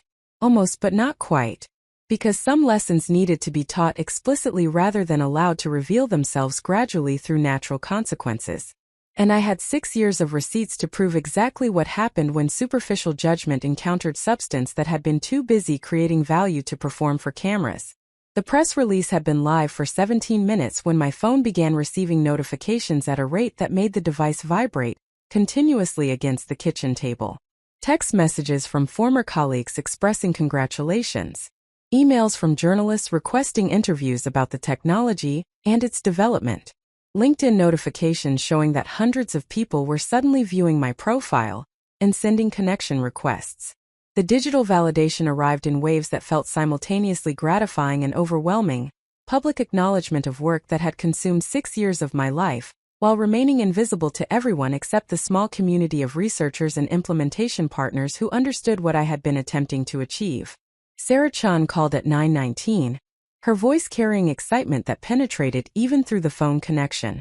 She was still in New York, where the Theravada corporate headquarters occupied 3 floors of a Midtown Manhattan building, having stayed after the contract signing to manage media coordination and initial stakeholder communications. The time difference meant she had been awake since before dawn Eastern Time, preparing for an announcement that would transform both of our professional trajectories, while generating attention neither of us had sought but both of us had earned through years of work that prioritized impact over visibility. The response is exceeding every projection, Sarah reported, and I could hear keyboard clicks in the background as she monitored real-time reactions across multiple platforms. Theravada's stock price jumped 4% in the first 15 minutes of trading after the announcement. The CEO is already fielding calls from major NGOs and government agencies wanting implementation timelines. CNN reached out requesting an interview for their technology and innovation segment. This is happening faster than anyone anticipated. I absorbed this information while watching my own phone continue its relentless notification stream, each alert representing someone who had suddenly become aware of work I had been conducting in relative obscurity for more than half a decade. The contrast between years of invisible effort and sudden public attention created cognitive dissonance that made the achievement feel simultaneously more real and less real than it had during the quiet years of laboratory work and field testing. "Have you heard from Thomas yet?" Sarah asked, her tone shifting from professional excitement to personal concern. She had met my husband perhaps a dozen times over the years, usually at events where my presence was required and bringing a spouse was expected social protocol. She had never liked him, a fact she had communicated through careful professional neutrality that was more damning than explicit criticism would have been. Sarah reserved her genuine warmth for people she respected, And Thomas had never earned that distinction despite his efforts to position himself as essential to my success. He came home about an hour ago. I told him I knew about the affair and the theft. Then I told him about the acquisition before the announcement went public, I replied, moving to the window where I could see my old Camry sitting in the driveway, the vehicle that had become symbolic evidence of my supposed failure in the narrative Thomas's mistress had constructed. He responded about as well as you would expect. Anger deflection, claims that he deserves half of everything because we are married. He is upstairs now, probably calling attorneys to see if he can construct some claim to money he did nothing to earn. Sarah's exhale carried the weight of someone who had witnessed too many brilliant women discover that their partners viewed them as resources to exploit rather than as people to support. Her own marriage had ended 5 years ago when her husband became increasingly resentful of her professional success, unable to handle being introduced as the spouse of someone more accomplished than himself. The divorce had been acrimonious and expensive, teaching Sarah lessons about protecting assets and documenting contributions that had informed her advice to me throughout our partnership. I assume Rachel has the corporate structure locked down? Sarah asked, though she already knew the answer because she had been present for most of the legal consultations that established our business entity and intellectual property protections. Everything is separate and documented. He has no legitimate claim to the patents or the acquisition payment. But he will try anyway because that is what entitled people do when they realize their access to resources is ending, I said, watching a neighbor walk past my house with their dog, both of them completely unaware that the woman in this window had become substantially wealthy in the time it took them to complete their morning routine. We discussed logistics for the next several hours, the media requests that would require responses, and the stakeholder communications that needed coordination. Sarah would handle most of the public-facing elements because she enjoyed that aspect of business development, while I preferred to remain focused on technical work and implementation support. The division of responsibilities had always played to our respective strengths, Sarah managing relationships and communications while I managed research and development, a genuine partnership built on complementary skills and mutual respect, rather than on one person claiming credit for the other's work. After ending the call with Sarah, I returned to my laptop and began the process of reviewing media requests to identify which interviews would serve strategic purposes beyond simple publicity. A profile in MIT Technology Review would reach the engineering and research communities that formed my professional foundation. An interview with The Guardian about the humanitarian applications would help build support among NGOs and implementation partners. A segment on NPR's Science Friday would communicate the technical achievement to an educated general audience, without requiring the visual performance that television interviews demanded. I was drafting email responses when Thomas reappeared in the kitchen doorway, his hair still damp from the shower and his expression suggesting he had spent the past hour attempting to construct a strategy for the conversation he knew we needed to have. He had changed into fresh clothes, khaki pants and a button-down shirt that made him look like he was preparing for a job interview or a court appearance, either of which might be in his near future depending on decisions that would be made in the coming days. I spoke with an attorney, he announced, remaining in the doorway rather than entering the kitchen, perhaps recognizing that his welcome in shared spaces had been permanently revoked. He said that regardless of corporate structure, assets acquired during marriage are subject to community property division. He said I have a strong case for equitable distribution. Your attorney is either incompetent or lying to you to generate billable hours, I replied without looking up from my laptop. My intellectual property was developed through a corporate entity established before our marriage. You have never been an employee, officer, or shareholder of that entity. You have contributed nothing to the research, development, or commercialization of the technology. You own nothing and you are entitled to nothing. Thomas entered the kitchen and sat down across from me with deliberate slowness, apparently attempting to project calm authority despite having no actual authority to project. I supported you emotionally throughout this process. I maintained our household while you were working excessive hours. I sacrificed my own career advancement to accommodate your research obsession. That contribution has value that deserves recognition. The revision of history was so complete that I wondered if he actually believed his own narrative, or if he simply hoped I would be too tired or too conflict-averse to challenge it with documented reality. His emotional support had been minimal and increasingly resentful as my work consumed more time, and generated less immediate financial return than he believed he deserved. His household maintenance had consisted primarily of creating disorder for me to address or hiring services I paid for to handle tasks he considered beneath his attention. His career sacrifices were imaginary constructs that reframed unemployment as noble choice. You supported me by stealing $43,000 to fund an affair with a woman who spent weeks mocking me on Instagram? I asked, finally looking up from my laptop to meet his eyes directly. You maintained our household by doing what exactly? You did not clean because we have a service I pay for. You did not cook because you claimed you did not have time despite being unemployed. You did not manage our finances beyond spending money we did not have on things we did not need. What specific household maintenance do you believe entitles you to millions of dollars from technology you did nothing to create? His face flushed red, anger overriding whatever strategic composure he had attempted to maintain. I gave you space to work. I did not complain when you worked late nights and weekends. I attended events with you when you needed a spouse present. I listened to you talk about your research even when I did not understand the technical details. That is support even if you are too focused on yourself to recognize it. You gave me space to work because you were busy having an affair. You attended events with me because you enjoyed the free meals and the opportunity to network for business ventures that never materialized. You listened to me talk about my research for approximately 30 seconds before changing the subject to your own concerns, I replied, my voice remaining level despite the anger building beneath the surface. You have rewritten our entire marriage in your mind to justify claiming money you did not earn. But I have documentation, Thomas. I have credit card statements showing your theft. I have emails and text messages showing your minimal contribution to my work. I have her Instagram posts showing she was wearing my grandmother's jewelry that you claimed was stolen. I have evidence, and your creative reinterpretation of history will not overcome evidence. He stood abruptly, the chair scraping against the floor again with the same harsh sound that had punctuated our earlier conversation. You are going to regret treating me like this.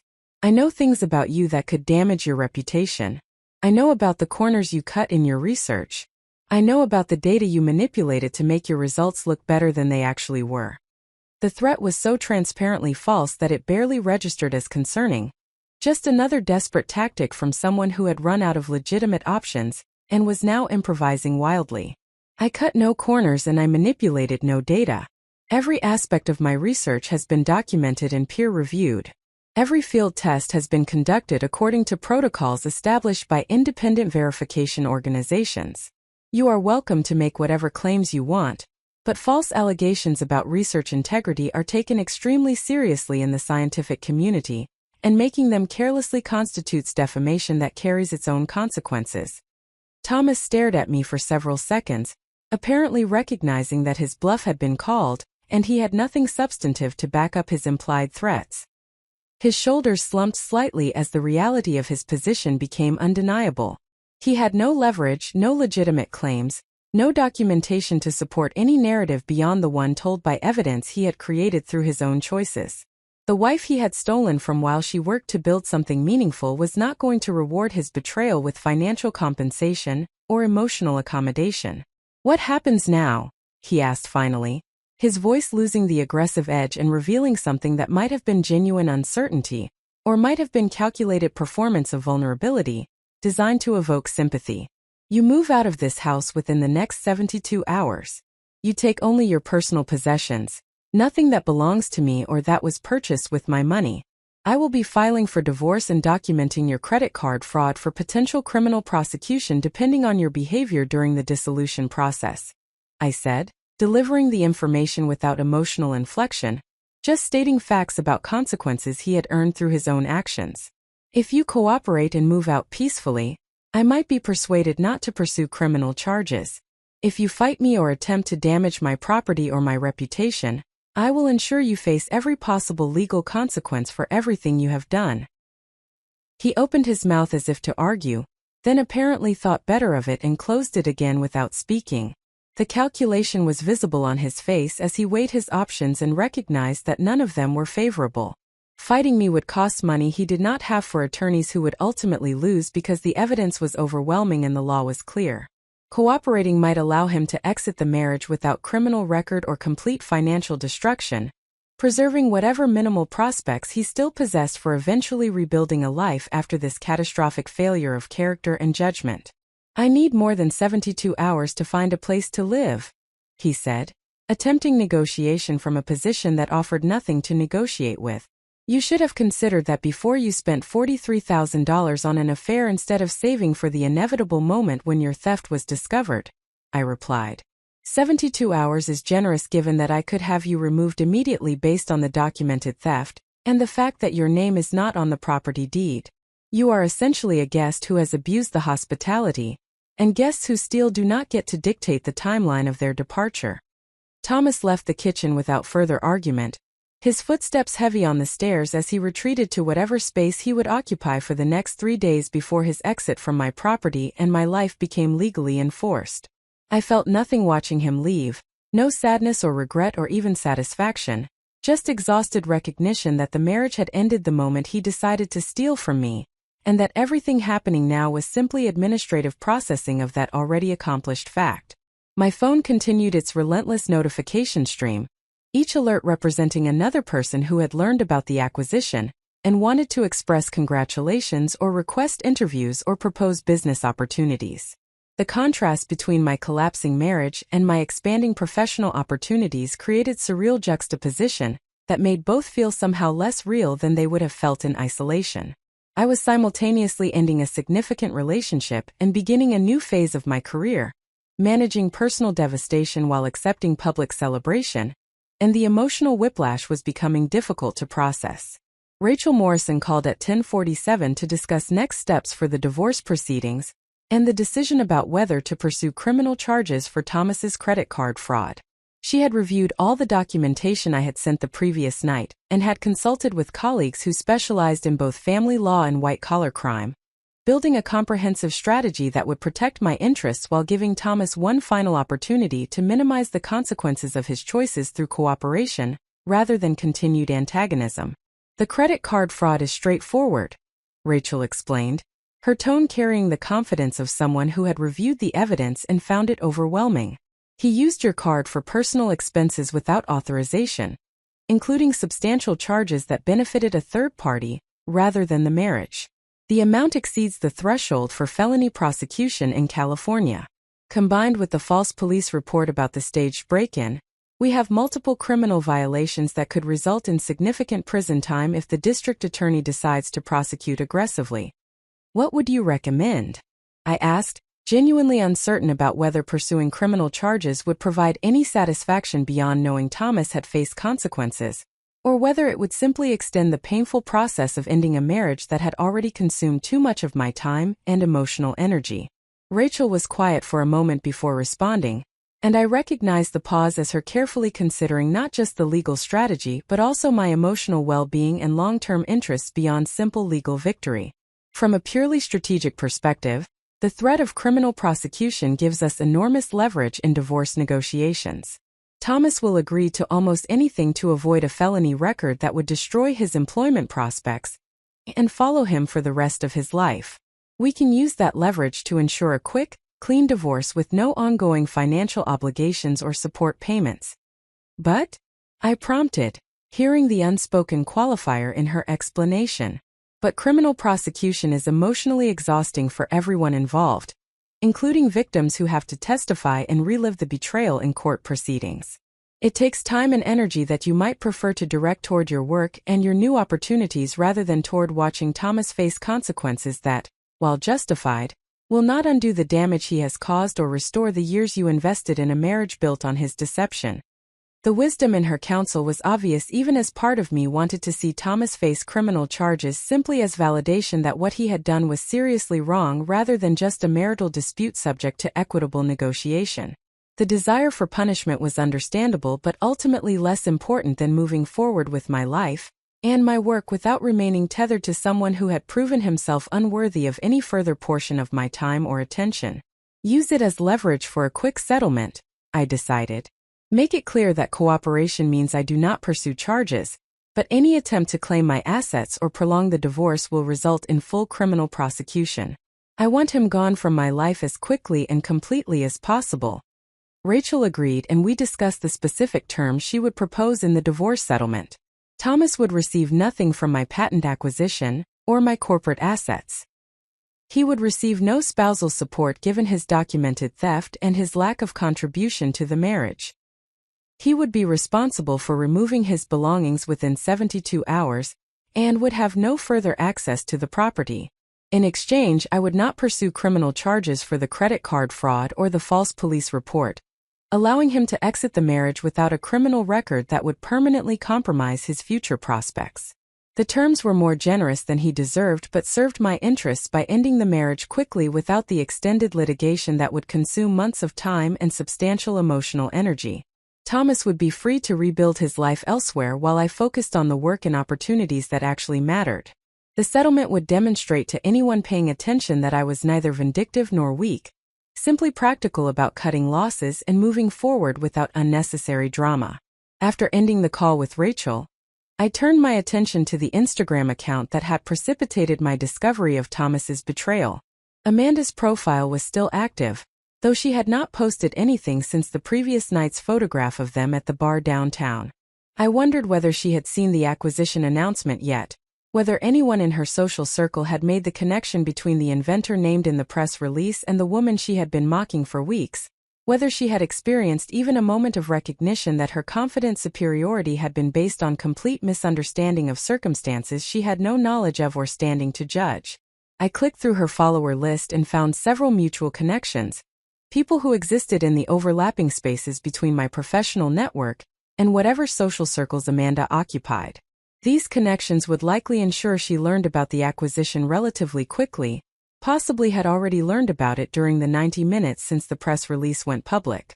The question was whether that knowledge would prompt any reflection on her behavior, or whether she would simply move on to her next target without acknowledging that she had spent weeks publicly mocking someone whose achievements eclipsed anything she had accomplished or would likely accomplish. My phone buzzed with a text from Madison Cole, the acquaintance who had originally alerted me to Amanda's Instagram account. The message was brief but significant. Amanda's account just went private. All her posts are now hidden from anyone who does not follow her. I am guessing someone told her about your announcement. I hope you are doing okay with everything that has happened.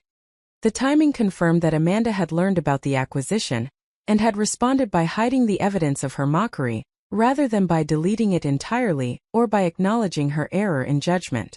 The choice to go private rather than to delete suggested she was hoping the posts would be forgotten or would become invisible to the broader audience that might now view them differently in light of new information about their target. The strategy was transparently self-protective and completely inadequate given that I had already screenshot every post, and that the internet never truly forgets content once it has been shared publicly. I responded to Madison with thanks for the information, and for her initial warning that had allowed me to discover the full extent of Thomas's betrayal. Without her message alerting me to the Instagram account, I might have continued in ignorance about the affair for weeks or months longer, potentially compromising my ability to document the theft before Thomas had warning to cover his tracks or construct alternative explanations. Her intervention, motivated by nothing more than decent human impulse to warn someone they were being mocked publicly, had ultimately served my interests even though the information had been painful to receive. The morning progressed through a series of conversations and decisions that marked the transition from private struggle to public success. I responded to interview requests that aligned with strategic communications goals. I reviewed technical questions from journalists who were attempting to explain the water purification technology to general audiences without oversimplifying to the point of inaccuracy.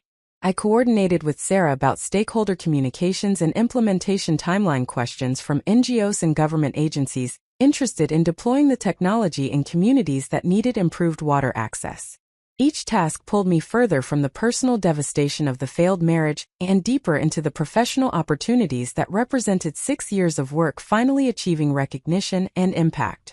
The contrast was almost jarring. Moving between emails about divorce settlements and emails about humanitarian implementation projects, processing the end of a significant relationship, while simultaneously managing the beginning of a new phase of professional achievement. The emotional whiplash was exhausting but also clarifying. demonstrating through visceral experience that personal betrayal and professional success could coexist simultaneously, and that managing both required compartmentalization and discipline, rather than allowing either to completely dominate attention. Thomas remained upstairs throughout the day, occasionally making sounds that suggested he was packing belongings or making phone calls but never attempting to initiate further conversation or negotiation. The silence between us felt final rather than tense, both of us recognizing that nothing remained to be said that would change the basic facts of our situation or alter the consequences his choices had created. We existed in the same physical space while occupying completely separate emotional and practical realities, his world contracting as mine expanded, his options narrowing while mine multiplied.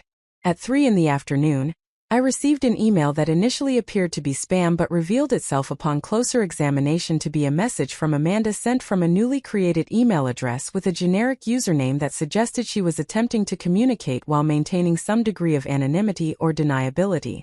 The subject line read, "We need to talk," and the body of the message contained 3 paragraphs that managed to be simultaneously apologetic and defensive, acknowledging error while minimizing responsibility, expressing regret while implying justification. The email opened with a statement that she had learned about my patent acquisition and wanted to congratulate me on the achievement, a pleasantry that rang hollow given that she had spent weeks publicly mocking the life choices that had made that achievement possible. She claimed that her Instagram posts had been misunderstood, that she had never intended to hurt me or to imply that my choices were wrong, that she had simply been sharing her own journey toward choosing happiness and authenticity without judgment of anyone else's path.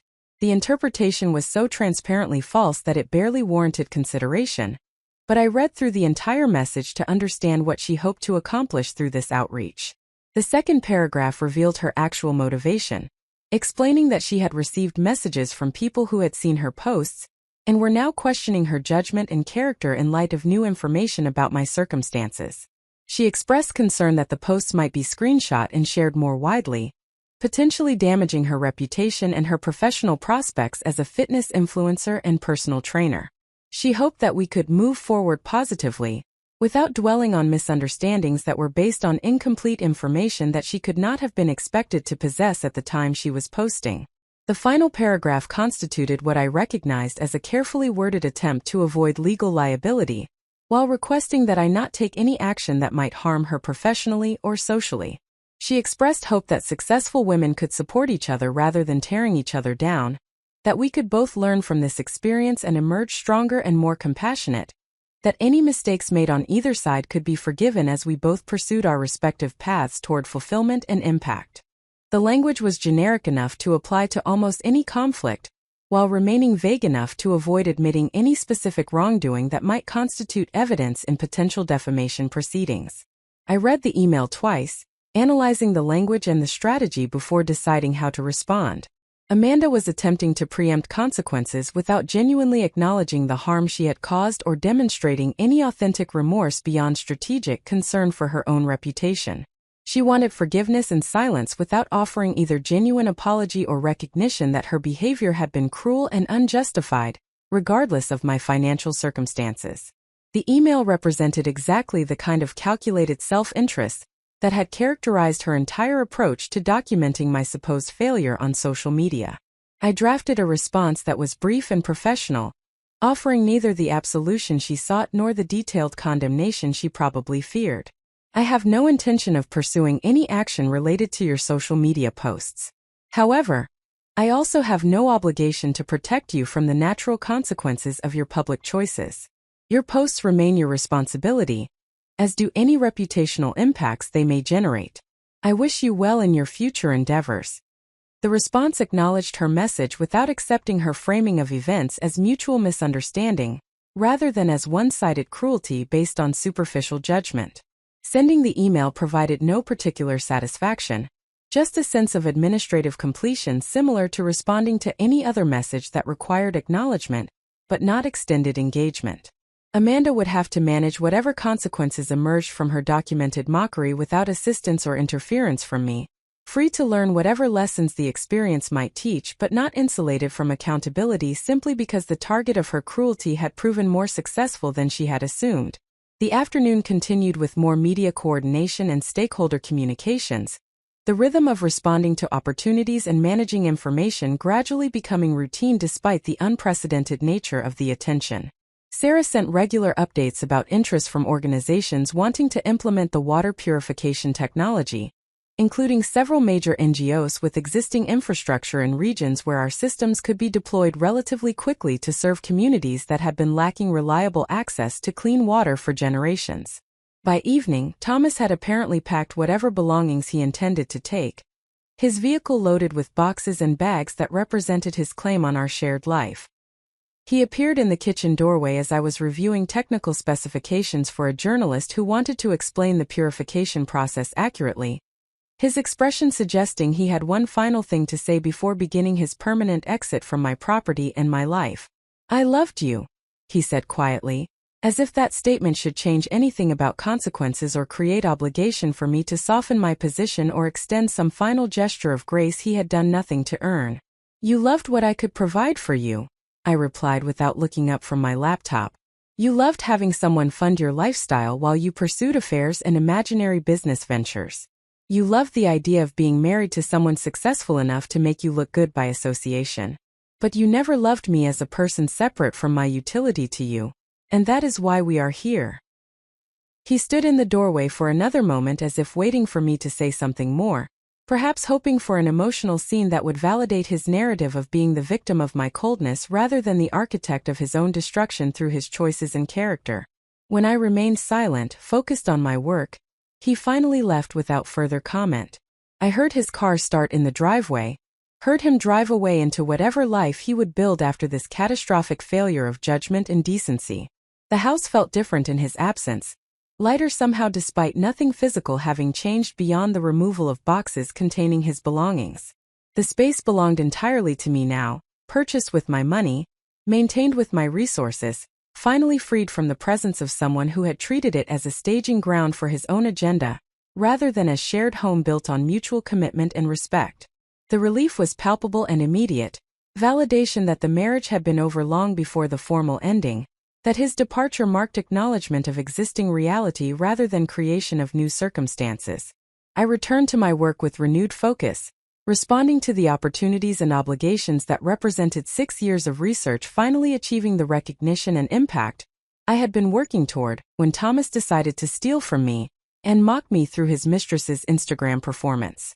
The betrayal had hurt and would continue to hurt for some time, as I processed the full emotional weight of discovering that someone I had trusted completely had betrayed me so thoroughly. But the work remained, and the achievement remained, and the future remained full of possibilities that had nothing to do with Thomas or Amanda, or anyone else who had confused surface appearance with substance or performance with actual impact.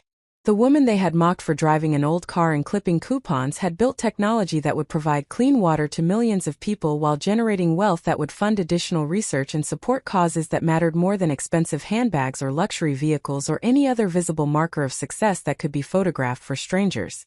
That woman was still here, still working, still building, freed now from the burden of funding betrayal and managing someone else's ego, while trying to change small pieces of the world through applied science and stubborn determination. The cheap life they had ridiculed represented choices made by someone who understood that impact required sacrifice, that achievement demanded discipline, that legacy was built through thousands of unglamorous hours of focused effort, rather than through performances designed to impress audiences who would forget about you the moment their feed refreshed with newer content. I had lived that cheap life deliberately and without apology, and it had delivered exactly what I had been working toward while they were busy mocking what they were too superficial to understand or appreciate. Tomorrow would bring new challenges and new opportunities, more media attention and more stakeholder communications and more decisions about how to manage sudden wealth and recognition, without losing sight of the values and priorities that had guided me through 6 years of invisible work. But tonight I would sit in my house, my entirely mine house, and appreciate the quiet satisfaction of knowing that preparation and discipline and integrity had ultimately defeated theft and betrayal and superficial judgment exactly as they always eventually do when given sufficient time to reveal themselves through consequences. The 72 hours following Thomas's initial departure passed with the methodical efficiency of someone who had spent 6 years managing complex research projects and understood that emotional chaos required the same systematic approach as technical problems. Each day brought new revelations about the extent of his deception, alongside new opportunities emerging from the patent acquisition, creating a strange parallel rhythm where I simultaneously dismantled one life while building another. The juxtaposition should have been disorienting, but instead it felt almost natural, as if the universe was demonstrating through accelerated timeline what usually took years to unfold when relationships ended and careers transformed. Rachel Morrison had delivered the divorce settlement terms to Thomas's hastily retained attorney on the morning after his departure, giving him 48 hours to review and respond before we would proceed with formal filing and potential criminal prosecution. The terms were non-negotiable, designed to end the marriage quickly and completely without extended litigation or ongoing financial entanglement. Thomas would receive nothing from my patent acquisition or corporate assets, would pay his own legal fees, would relinquish any claim to property or support, and would accept full responsibility for removing his remaining belongings within the specified timeline. In exchange, I would not pursue criminal charges for credit card fraud or filing false police reports, allowing him to exit the marriage without the felony record that would have permanently compromised whatever minimal prospects he retained for rebuilding his life.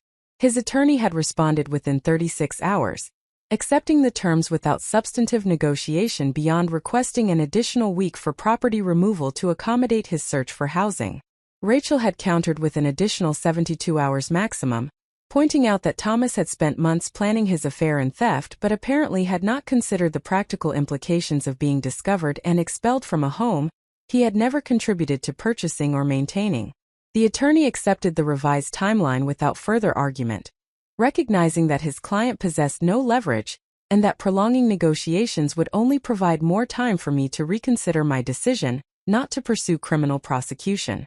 The divorce papers were filed on Wednesday morning at the county courthouse, initiating a process that would conclude in 6 months under California's mandatory waiting period, but that effectively ended the marriage immediately in every practical sense.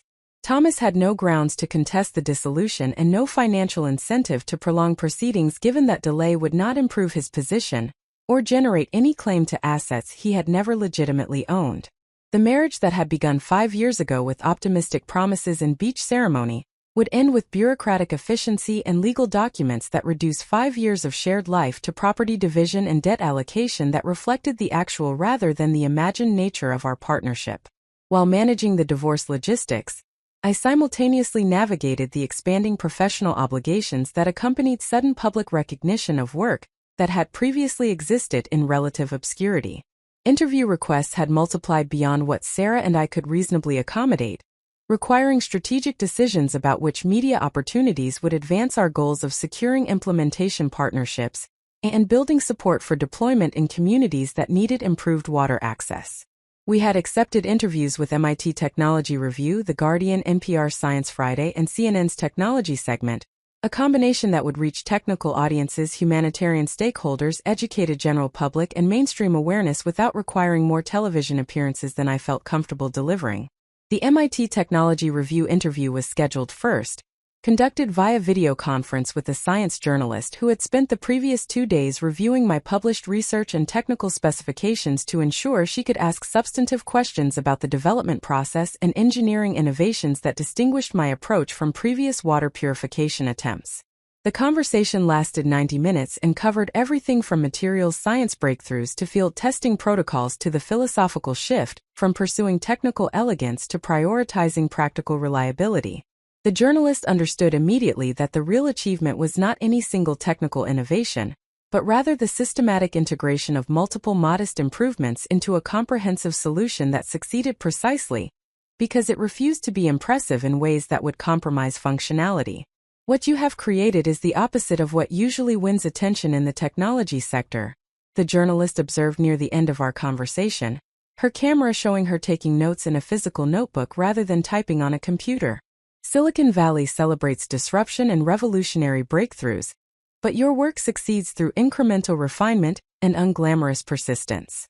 That contrast makes it a harder story to tell but ultimately a more important one because most real progress happens exactly the way you describe, through thousands of small improvements rather than through singular moments of genius. Her observation captured something essential about my approach and my frustration with how achievement was typically represented in popular narratives. The mythology of innovation emphasized dramatic breakthroughs and visionary individuals, creating expectations that real progress should arrive through sudden inspiration, rather than through methodical effort, sustained across years of unglamorous work. That mythology served the needs of media narratives and venture capital marketing, but misrepresented how actual development occurred in most fields, particularly in engineering disciplines where reliability and functionality mattered more than novelty or elegance. The dramatic breakthrough narrative is appealing because it suggests that success is available to anyone who has the right idea at the right moment, I replied, thinking about Thomas and his endless parade of business concepts that never progressed beyond initial excitement, because he confused ideation with execution. But that narrative is also damaging because it implies that sustained effort is either unnecessary or insufficient, that the work itself does not matter as much as the singular moment of inspiration. My experience has been exactly the opposite. The work is everything. The inspiration is useful only insofar as it directs the work toward productive rather than unproductive effort. The journalist asked about my personal life, and how I had managed to sustain 6 years of intensive research while maintaining relationships and responsibilities outside the laboratory. I deflected with general statements about the necessity of sacrifice and the reality that meaningful achievement required choices about time allocation and priority management.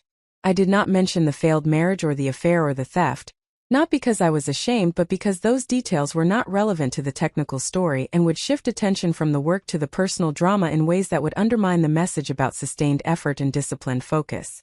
After the interview concluded, I spent an hour reviewing financial documents that had arrived from my accountant, preliminary analysis of the tax implications of the $47 million acquisition payment and recommendations for asset allocation and wealth management strategies that would protect the capital while generating reasonable returns without requiring active management that would distract from my research work.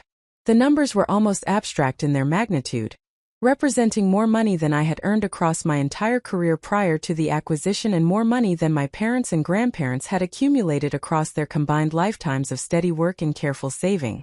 The accountant had recommended establishing a charitable foundation that would allow strategic deployment of resources toward causes I cared about while generating tax advantages and creating structure for ongoing philanthropic work. The suggestion aligned with my existing values and intentions, though the timeline had accelerated dramatically from the vague future planning I had imagined to immediate decisions about how to direct resources that were now actually available rather than theoretically possible. I had always believed that if my work generated substantial wealth, I would use significant portions of it to support research and implementation in communities that lacked resources to solve their own infrastructure challenges, but believing that in abstract was different from making concrete decisions about foundation structure and grant-making priorities. Sarah called while I was reviewing the accountant's recommendations, her voice carrying excitement about implementation partnerships that were materializing faster than our most optimistic projections had anticipated. 3 major NGOs had submitted formal proposals for pilot programs that would deploy our water purification systems in communities across Africa, Southeast Asia, and Latin America, representing potential impact for more than 2 million people within the first 18 months following FDA approval and international regulatory clearances. Additional interest had emerged from government agencies in countries with rural populations lacking reliable water infrastructure, suggesting that our technology might achieve the kind of scale that could generate meaningful statistical impact on global waterborne disease rates within 5 years. "This is happening faster than we planned for," Sarah said. And I could hear papers shuffling as she reviewed proposals and timelines that had arrived continuously since the acquisition announcement.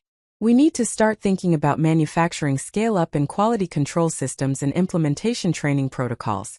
The technology works brilliantly in field testing with our direct involvement, but now we need to ensure it works equally well when deployed by organizations we are not directly supervising in environments we cannot directly control."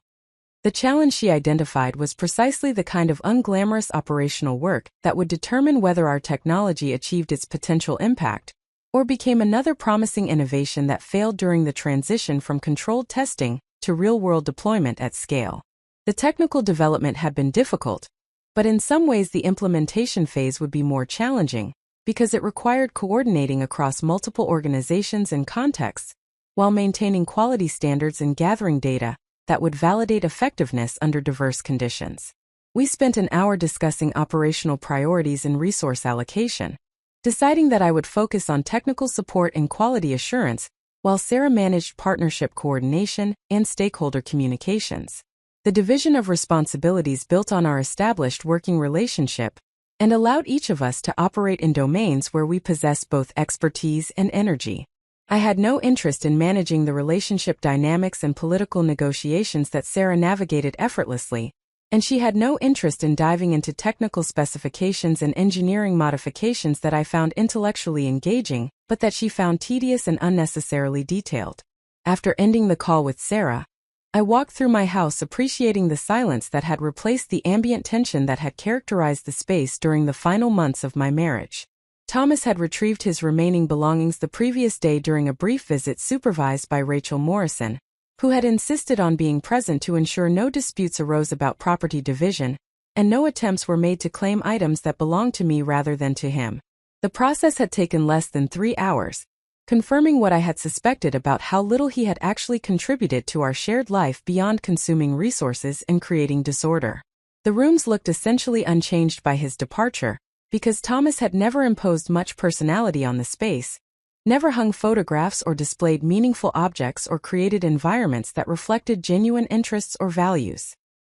He had occupied the house without inhabiting it, using furniture and appliances without caring about their quality or arrangement, treating my home as temporary accommodation rather than as space worth investing attention or care toward maintaining or improving. The lack of visible change following his removal was almost insulting in its confirmation that 5 years of marriage had left minimal tangible evidence beyond the financial theft and emotional damage I was still processing. I stood in what had been our bedroom and was now simply my bedroom, considering whether to redecorate to mark the transition, or to leave everything unchanged because the space already suited my preferences and needs. Thomas had wanted to upgrade to more expensive furniture, claiming that our current bedroom set looked cheap and undermined the aesthetic he wanted to project when we had guests staying over. I had declined because the furniture was functional and comfortable, and because we rarely had guests staying over, and when we did they were usually friends or family who cared more about our company than about whether our bedroom furniture projected appropriate status signals. The decision to leave the room unchanged felt like victory rather than stagnation, affirmation that I had been correct all along about the difference between performing success and actually living according to values that prioritize substance over appearance. The furniture was inexpensive but well-made, purchased 8 years ago when I had been establishing my career and living within modest means while building toward financial stability. It had served its purpose admirably across nearly a decade, and replacing it simply because I could now afford more expensive alternatives would betray the principles that had guided me through 6 years of research, while living below my means to preserve resources for technology development.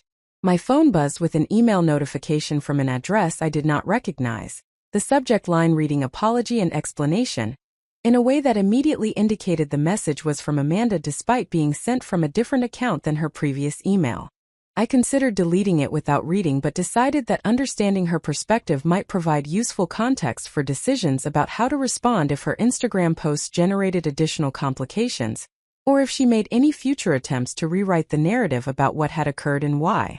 The email was longer than her previous message, several paragraphs that attempted to provide context for her behavior, while simultaneously minimizing her responsibility, and suggesting that circumstances had been more complicated than they appeared from outside perspective. She explained that her relationship with Thomas had begun innocently as friendship that gradually evolved into something more intense, as they both struggled with feeling undervalued and invisible in their respective situations.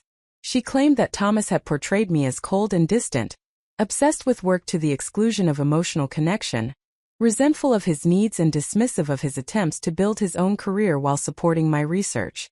According to Amanda's account, Thomas had presented himself as a man trapped in a marriage with someone who viewed him as useful but not valued, who appreciated his practical contributions but did not respect him as an equal partner or recognize his intelligence and potential.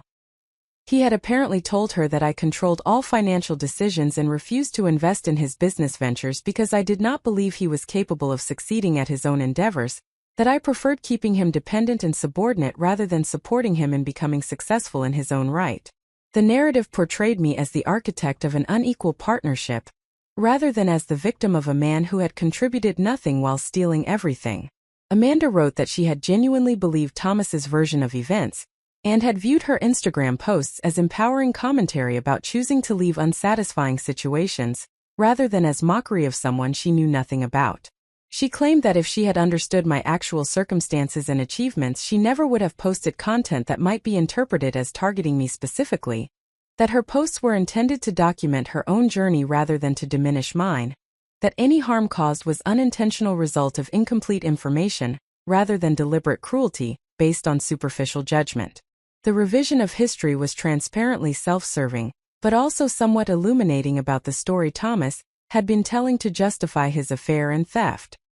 He had constructed a narrative where I was the villain and he was the victim, where my focus on meaningful work became evidence of my emotional inadequacy, where my refusal to fund his endless parade of failed ventures became proof of my controlling nature and lack of faith in his potential. The narrative allowed him to frame his betrayal as justified response to my failures, rather than as character flaw that reflected his own inadequacy and entitlement. Amanda's email concluded with another request that I not take any action that might damage her reputation or professional prospects, emphasizing that she had been misled by Thomas, and should not be held accountable for believing what he had told her about our marriage and my character. She suggested that we were both victims of his manipulation, and should direct our energy toward holding him accountable, rather than toward damaging each other over misunderstandings that originated from his deceptions. The attempt to create alliance based on shared victimization was strategic, but fundamentally dishonest, because her Instagram mockery had extended far beyond anything that could be justified, even by the false narrative Thomas had provided. I drafted a response that was briefer than her message deserved but more generous than her behavior warranted. Your posts mocking my vehicle, my shopping habits, and my lifestyle choices had nothing to do with anything Thomas told you about our marriage dynamics.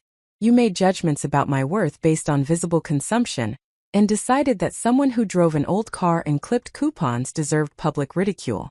That reflects your values and your character, not Thomas's manipulation. I have no interest in damaging your reputation, but I also have no obligation to protect you from consequences of choices you made independently. You will need to manage your own accountability without expecting me to validate a narrative where you were simply an innocent victim of someone else's lies. Sending the email provided minimal satisfaction but cleared the obligation to respond to her outreach without either absolving her behavior or engaging in extended conflict that would consume time and energy better directed elsewhere. Amanda would have to reconcile her own behavior with whatever value she claimed to hold, would have to explain to people in her network why she had spent weeks publicly mocking someone whose achievements far exceeded her own, would have to manage the reputational damage that came from demonstrating poor judgment and superficial values to an audience that had previously validated her content, without questioning the underlying character it revealed. The afternoon brought another interview, this one with the Guardian journalist who wanted to focus on the humanitarian applications of the water purification technology, and the communities that would benefit from widespread deployment. The conversation was less technical than the MIT Technology Review interview but more emotionally engaging, exploring questions about motivation and values and the personal choices that had sustained my commitment to developing technology for communities that would never generate the kind of financial returns that typically attracted research investment and venture capital interest. Up next, you've got two more standout stories right on your screen. If this one hit the mark, you won't want to pass these up. Just click and check them out. And don't forget to subscribe and turn on the notification bell so you don't miss any upload from us.